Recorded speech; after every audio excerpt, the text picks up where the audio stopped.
네, 안녕하세요. 구독자 여러분 반갑습니다. 주식톡입니다. 오늘도 변함없이 두산중공업에 대해서 준비를 해보았고요.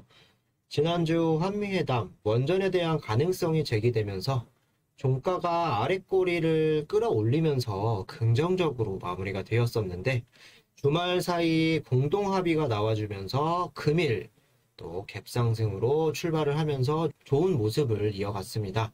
금일 영상에서는 원전 이제 공동 합의 소식 체크해보고 장점과 우려스러운 점 같이 짚어볼 거고요. 앞으로 정부가 어떤 스탠스를 취할지 개인적인 생각을 말씀드려 보도록 하겠습니다. 두산중공업은 꾸준하게 영상 업로드할 예정이기 때문에 관심 있으신 분들이나 중장기 종목 좀 선정하기 어렵다라고 하시는 분들은 필히 영상 끝까지 시청 부탁드리겠습니다. 영상 본격적으로 시작하기에 앞서서 구독과 좋아요는 저에게 큰 힘이 되고요. 소통하는 방송인 만큼 궁금하시거나 주중에 대해서 이야기하고 싶은 내용들이 있다면 댓글로 많이 남겨주시면 되겠습니다. 서로 윈윈하는 시간이 되었으면 좋겠고 지속적으로 많은 관심 부탁드리겠습니다. 그럼 구독, 좋아요 눌러주셨으면 영상 시작을 해보도록 하겠습니다. 여기 보시면은 두산중공업 일봉 차트인데요. 목표가 이전에 말씀드린 대로 여기서부터 한 단계, 한 단계, 한 단계 잘 레벨업해서 움직여주고 있는 모습인데요. 현재 두산중공업의 주가 위치가 조금 높은 거 아니냐? 아니면 여기서 더 올라갈 수 있느냐? 2만 원을 넘을 수 있느냐? 질문 주시는 분들도 좀 계셨었는데 저는 이렇게 생각을 합니다. 단순히 이 차트에서만 봤을 때는 지금 현재의 이 위치가 중고점이라고 생각할 수도 있겠는데요. 주가를 쭉 연속적으로 확대를 해보면, 여기까지 해보면, 현재 위치, 상당히 저점에 위치하고 있다고도 볼 수 있을 것 같은데요. 두산중공업이 전성기를 맞고 있을 때, 2007년 말에서 뭐 한 2008년 초 정도 되겠네요. 주가는 그때 무려 15만 원까지도 했었던 주식인데 그때와 현재 구간을 좀 비교를 했을 때 좀 밑에 형성해 있는 가격권인데요. 물론 주가가 바닥에 있다라고 해서 뭐 계속 올라간다라는 생각도 버려야겠고 바닥이니까 더 떨어질 데 없는 거 아니야? 여기니까 안전하겠지 하는 생각들도 버려야겠죠. 뭐 재료라던가 상승할 수 있는 모멘텀이 충분하게 있다라고 해서 또 무조건 주가가 우상향을 해서 올라가는 것도 아니겠죠. 그래서 본인이 좀 생각을 해서 이 두산중업이라는 종목뿐만 아니라 좀 비중이 좀 크게 들어갔다. 그리고 나는 좀 바닥권에서 좀 사서 수익을 좀 보고 있다라고 하시는 분들은 익절할 수 있을 때 일부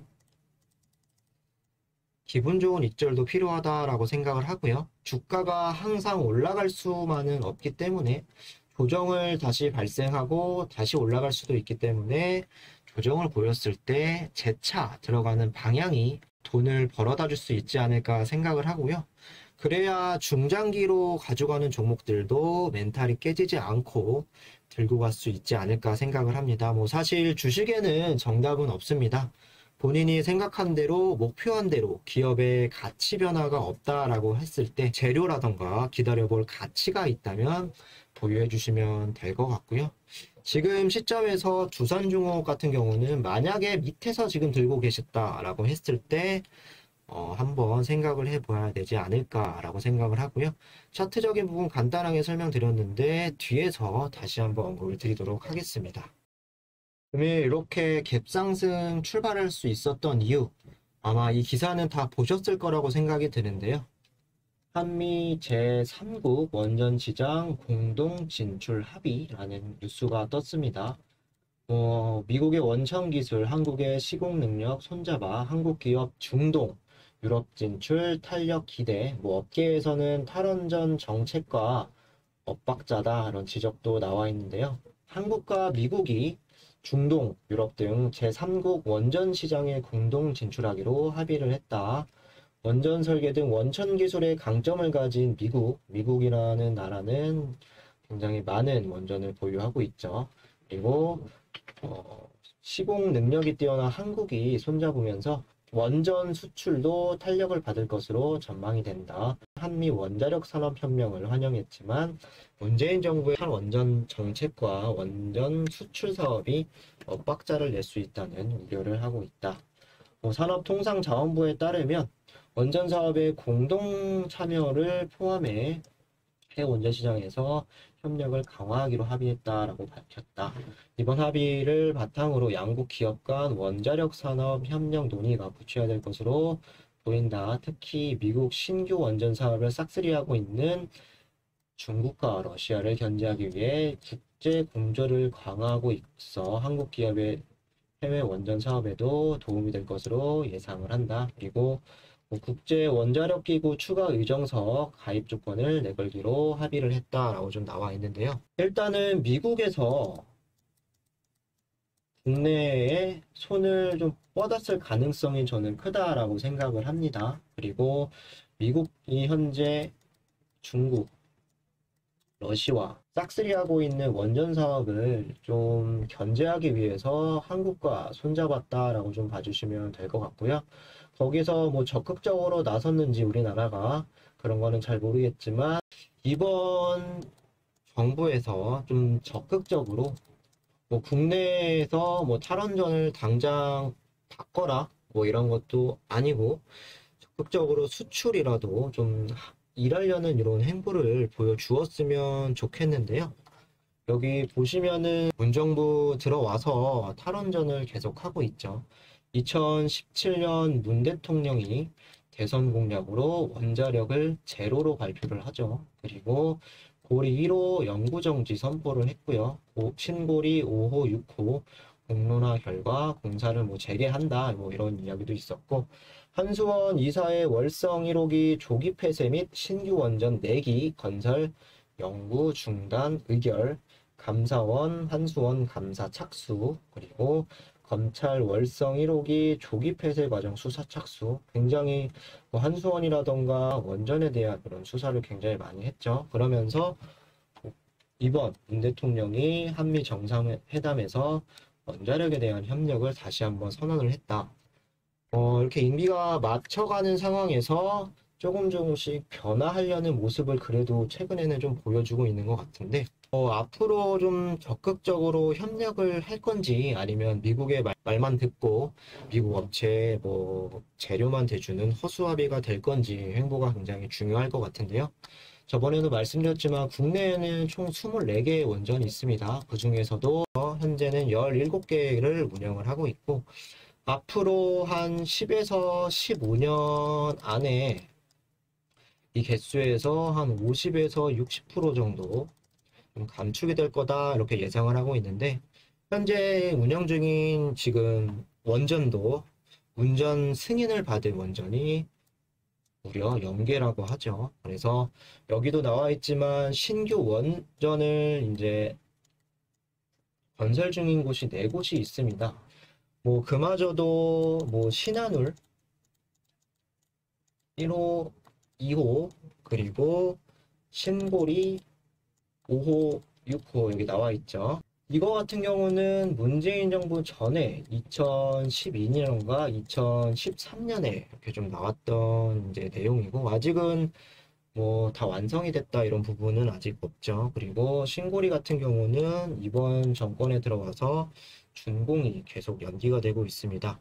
일단은 탈원전을 고사하고 지금 갖고 있는 것이라도 관리를 잘하고 유지되는 게 이것부터 좀 진행이 되어야 할 것 같습니다. 이번 협의에 대해서 뭐 이점과 우려되는 점에 대해서 한번 제가 생각을 해볼 건데요. 기본적으로 미국이 우리와 협력한 이유는 여기서 이유를 찾아볼 수가 있을 것 같은데요. 여기 보시면은 첫 번째, 원전에 대한 내용이 포함이 될까? 이번 한미 이제 회담에서 포함이 돼도 과연 정부에서 적극적인 행보를 보일까? 뭐 걱정들이 좀 많으셨는데 일단은 한미 회담에서 원전에 대한 이야기가 가능성이 됐고 체결까지 했죠. 그리고 공동 합의로 해서 해외적인 수출 부분 이런 부분들은 좀 탄력을 받을 수 있다. 첫 번째 이런 부분이 그래도 긍정적인 부분이다 라고 좀 말씀을 드릴 수 있고요. 거기서 두산중공업이 선두주자가 될 가능성이 크다라고 생각을 하고요.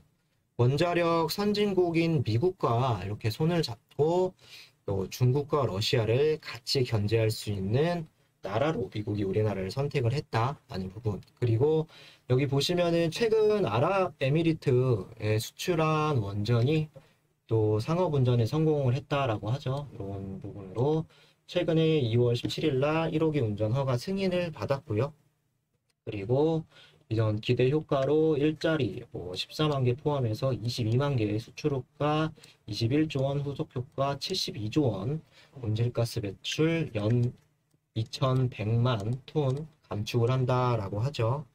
그래서 중동 쪽에 또 이렇게 실질적으로 또 바라카 원전이 승인이 되어서 중동 쪽의 수주 경쟁력을 제고할 수 있다라는 부분이 첫 번째가 되겠습니다. 두 번째는 해외에서는 이렇게 수출을 하는데 국내에서는 아직은 탈원전 정책을 펴고 있는데 이런 아이러니아 이런 분위기가 조금은 그래도 좀 개선될 수 있는 상황이 나올 수 있다는 부분인데요. 협상에 대한 부분 좀 좋게 생각을 해주시면 좋을 것 같고요. 그리고 기술적으로 두산중공업이 갭상승을 하면서 반응을 보여주었죠. 뭐 단기적으로 움직임이 좀 많이 없었던 이 종목 좀 기다려볼 법한 내용들이 또다시 나와줄 수 있다라는 부분도 긍정적으로 봐주시면 될 것 같습니다. 뭐 미국이 러시아와 중국을 좀 견제하려고 꺼낸 카드가 우리라는 것도 이렇게 생각이 들지만 어쨌든 우리의 원전 기술력을 인정을 해주고 사실 이런 이유가 크기는 크겠죠. 보시면은 원자로 건설 단가 한국이 굉장히 싸죠. 그리고 세계 각국의 원전 비계획 발전 손실률이 한국이 이렇게 나와 있습니다. 세계 평균보다도 적게 나와 있는 부분인데 미국이 우리를 선택한 대부분의 이유가 아마 이거일 거예요. 뭐 기술력도 물론 있겠지만 어쨌든 인정을 해준 거는 긍정적인 요소로 볼 수 있고요. 그렇게만 된다면 두산중업 같은 경우는 또 미국과 관계가 있죠. 미국의 유스케일사와 관계가 더 돈독해질 수 있고요. 실제로 SMR 시제품이 돌입한 이런 개발사는 유스케일 단 한 곳이죠. 그리고 유스케일이 믿고 맡겨서 SMR을 제조할 수 있는 곳은 전 세계적으로 두 곳인데요. 미국의 BWXT사 그리고 한국의 두산중공업뿐입니다. 시제품이 만약에 나와준다라고 했을 때 추가적인 수주라던가 이런 부분 해외 이런 협상이 되었기 때문에 두중의 영향력이 더 커질 수 있는 가능성이 많다라고 말씀을 드리겠습니다. 뭐 이제는 반대로 우려되는 점을 한번 말씀을 드릴 건데요. 뭐 공동합의로 협의가 됐다라고 해서 당장 탈원전을 할 거냐, 기조가 바뀔 거냐, 사실 이런 부분에 대해서는 어렵다고 생각을 하고요. 뭐 예를 들면 문재인 대통령이 2018년에 체코를 방문을 했습니다. 체코를 방문을 해가지고 뭐 우리나라 원전이 뭐 40년 동안 사고가 없었다라고 이렇게 얘기를 하면서 안정성에 대해서 알리면서 아이러니하게 국내에서는 탈원전을 이제 계속 지금까지 보수를 하고 있는데 뭐 이번에도 미국과 공동 합의는 했지만 국내에서 탈원전 기조를 바꾸지 않을 수도 있고 이때와 비슷하게 또 가져갈 수도 있겠죠. 이런 부분이 우려가 된다라고 좀 봐주시면 될 것 같고요. 두 번째, 이거는 이점이자 단점이 될 수도 있을 것 같은데요. 수출이 활발하게 이어진다라면 일단은 좋은 점이겠죠. 하지만 그로 인해서 해외와 국내의 뭐 갭 차이라고 해야 되나요? 해외는 활발하게 하고 국내는 좀 더 약해질 수 있는 부분. 국내는 탈원전을 하고 해외는 수출 정책을 더 끌고 가지 않을까. 현재 여기 보시면은 뭐 체코라던가 폴란드, 영국, 뭐 사우디 이런 나라들은 신규 원전 도입을 추진 중에 있고요. 해외로 더 눈을 돌릴 수 있지 않을까 사실 우려가 되는 부분이 더 크다. 여기 보시면은 뭐 영국 또 이렇게 세 개, 뭐 이쪽에 두 개, 영국도 많이 굉장히 진행하려고 하는 거고, 주요 국가 신규 원전 건설 계획, 사우디아라비아 원전 2기, 체코, 이집트, 터키, 베트남, 인도, 뭐 아까 말씀드렸던 다 체코, 불가리아, 폴란드 다 예정이라고 나와 있죠. 전 세계적으로 다 하려고 하는데 일단 우리나라만 탈원전을 하려고 하고, 그리고 해외가 이렇게 활발히 되면은 국내에서는 아무래도 좀 힘을 빼지 않을까 하는 게 제 생각입니다. 뭐 이번 SMR 또 포럼식도 가졌었죠. 그러면서 출범식을 가지면서 뭐 개발을 한다고는 했었지만 국내에서는 SMR 뭐 적합하지 않다, 증설할 계획이 없다라고 현재는 밝혀 있는 상황인데요. 해외 수출로만 하겠다라고 이런 부분에서 봐서도 좀 해외 쪽으로 더 집중을 하고 국내에서는 이렇게 이런 부분으로 가지 않을까 생각을 하고, 뭐 이번 협의로 미국과 함께 또 세계 경쟁력이 더 강화된다라고 했을 때 대형 원전뿐만 아니라 국내보다는 좀 수출에 대한 이런 부분이 더 확고해질 수도 있을 것 같습니다. 뭐 아직 SMR은 먼 내용이라 이런 부분들은 좀 참고해 주시면 좋을 것 같고요. 뭐 우리가 기다리는 거는 이렇게 합의가 된 만큼 뭐 탈원전까지는 바라지도 않고 적극적으로 그래도 좀 변화하는 것 모습을 좀 보고 싶고요. 그리고 이전에 아까 설명드렸던 체코와의 사례처럼 되풀이 되지 않기를 좀 바라겠습니다.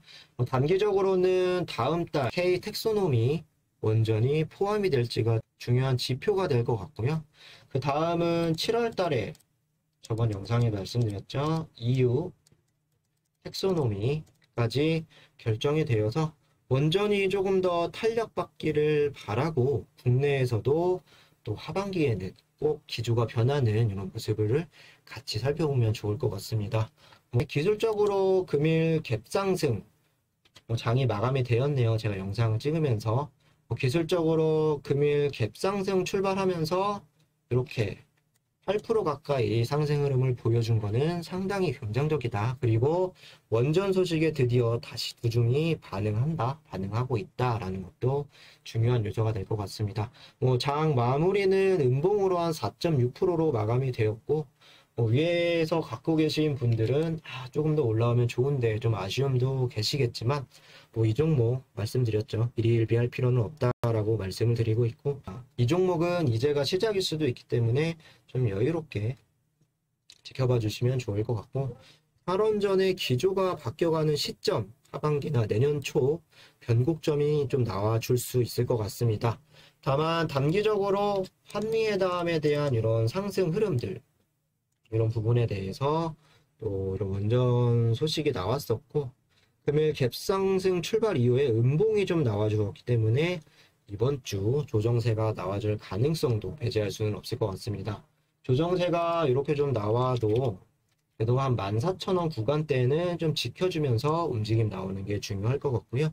이번 주 중요한 포인트가 될 것 같습니다. 다시 15,000원을 뚫고 유지를 하느냐 아니면 여기서 머물다가 다시 올라가느냐 이런 부분들 좀 중요할 것 같고요. 1차 목표가 그때 말씀드렸던 14,800원 돌파 이후에 그래도 15,000원 맞고 떨어진 건 좀 아쉽지만 한 단계 위로 그래도 움직였다라는 부분에서 좀 좋게 생각을 해주시고 천천히 저점을 조금씩 높여가면 되겠습니다. 위에서 보유하고 계신 분들은 내 매수가 아직까지는 멀게만 생각할 수 있겠지만 벌써 여기까지 떨어진 이후에 만원부터 15,000원, 14,800원까지도 올라와 주고 있습니다. 재료 소멸이 아니죠. 그래서 지속적으로 이런 재료가 살아있다는 부분 잊지 마시고 좋은 날을 기대해 보도록 하겠습니다. 변함없이 1차 목표가는 14,900원, 800원입니다. 그리고 2차 목표가 이게 더 중요하겠죠. 15,500원, 15,600원 뚫는 거 보고 다음 상황을 좀 대응 같이 이어나가시면 좋을 것 같습니다. 금일은 한미 원전 합의에 대한 이런 팩트와 개인적인 생각 정리를 좀 해보았는데 정보가 유익하셨다라고 생각되시는 분들은 구독과 좋아요 한 번씩 부탁드리고요. 궁금하시거나 두중에 대해서 하고 싶으신 말씀이 있으면 댓글로 많이 남겨주시면 되겠습니다. 감사합니다.